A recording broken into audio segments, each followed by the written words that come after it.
मैत्रिणींनो, अर्णव आणि ईश्वरी झालेत मामा मामी आणि त्याचा परिणाम ह्या दोघांवर अंजली कसा करणार आहे हे आपण पाहणार आहोत. अंजलीची डिलिव्हरी होते आणि तिला मुलगी होते. खूप गोड आणि खूप गोंडस मुलगी झाली म्हणून अर्णव आणि ईश्वरी दोघेजण त्या बाळाला पाहायला येतात. पण अंजली म्हणते, अर्णव आणि ईश्वरीने माझ्या बाळाचं तोंडही पाहायचं नाही, माझी तशी अजिबात इच्छा नाहीये असं म्हणते आणि बाळाला मांडीवर घेते. हे ऐकून अर्णवला खूप मोठा धक्का बसतो आणि अर्णव म्हणतो, अगं ताई, असं काय करतेस? मी बाळाचा चेहरा नाही बघायचा? अगं मी मामा आहे त्याचा. आणि असं म्हणत अर्णव रडत असतो. अर्णवचं दुःख ईश्वरीला पाहत नाही. ती त्यातून मार्ग काढायचा ठरवते आणि ती अर्णवला म्हणते, सर, आपण नक्की बाळाला जवळ घ्यायचं, नक्की बाळाशी बोलायचं. त्यावर अर्णव म्हणतो, मिस इंदौर, पण हे कसं होणार आहे? पाहतेस ना, अंजलीताई आपल्याला बाळाच्या जवळही भटकू देत नाहीये. आपण काय करणार आहोत आता? आणि त्यावर ईश्वरी म्हणते, माझ्याकडे एक प्लॅन आहे.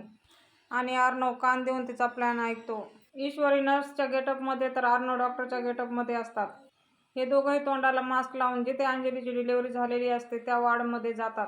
अर्णव बाळाचं चेकअप केल्यासारखं करतो आणि बाळाला उचलून घेतो. ते दोघं जण बाळाला घेऊन बाजूला होतात आणि अर्णव ईश्वरीला म्हणतो, किती गोंडस आहे ना माझी भाची. अर्णव बाळाच्या डोक्यावरून हात फिरवतो आणि म्हणतो, आयुष्यभर पुरेल इतकं सुख दिलंयस तू मला.